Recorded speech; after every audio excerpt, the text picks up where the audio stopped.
संजय गांधी निराधार योजनेअंतर्गत येणाऱ्या श्रावण बाळ योजना किंवा विधवा पेन्शन योजना सर्व योजनांचे पैसे काही काळ थांबवले गेले आहे। कारण आहे हयात प्रमाणपत्र, म्हणजेच आपला जिवंत असण्याचा पुरावा। त्यासाठी खर्चही येतो आणि चक्राही माराव्या लागतात। तहसील मध्ये ही गर्दी खूप असते, या कारणाने 2 ते 3 दिवस चक्रा मारण्यातच जातात।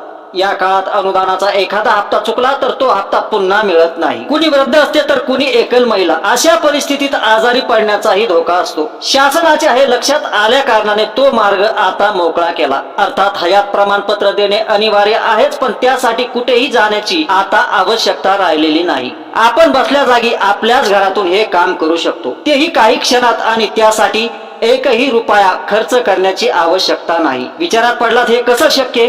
पण हे शक्य आहे। आजचा व्हिडिओ त्याच बाबत आहे, त्यासाठी व्हिडिओ लक्षपूर्वक आणि शेवटपर्यंत पहा। आणि अशाच माहितीच्या व्हिडिओसाठी अजूनपर्यंत जर आपल्या या चॅनलला सबस्क्राईब केले नसेल तर प्रथमरित्या चॅनलला सबस्क्राईब करा आणि व्हिडिओस एक लाईक करा। तर पाहूया माहिती सविस्तर।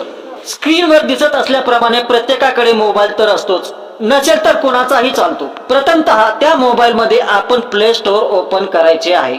त्यामध्ये बेनिफिशियरी सत्यापन नावाचे एक ऍप डाउनलोड करायचे आहे। स्क्रीनवर दिसत आहे, मी ते आधीच डाउनलोड केलेले आहे। हे ओपन केल्यानंतर अशी स्क्रीन येईल।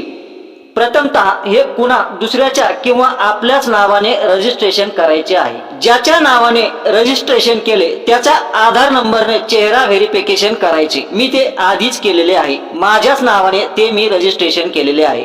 आता पाहू पुढे काय करायचे। पुढे स्क्रीनवर असे दिसेल, येथे 4 ऑप्शन आहेत। आपणास आपल्या महाराष्ट्र राज्याच्या ऑप्शनवर येथे टच करायचे आहे।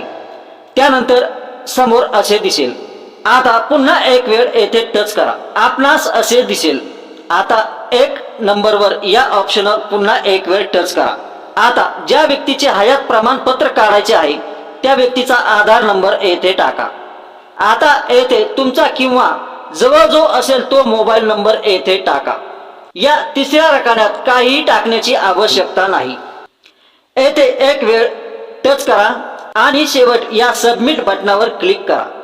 क्लिक केल्यानंतर एक 6 अंकी OTP येईल, जो मोबाईल नंबर आपण येथे टाकला होता त्या मोबाईलवर। त्यासाठी या नंतरच्या स्क्रीनवर येथे 4 कप्पे दिसतील। अशा प्रकारे येथे तो OTP टाका आणि या येथे एक वेळ क्लिक करा।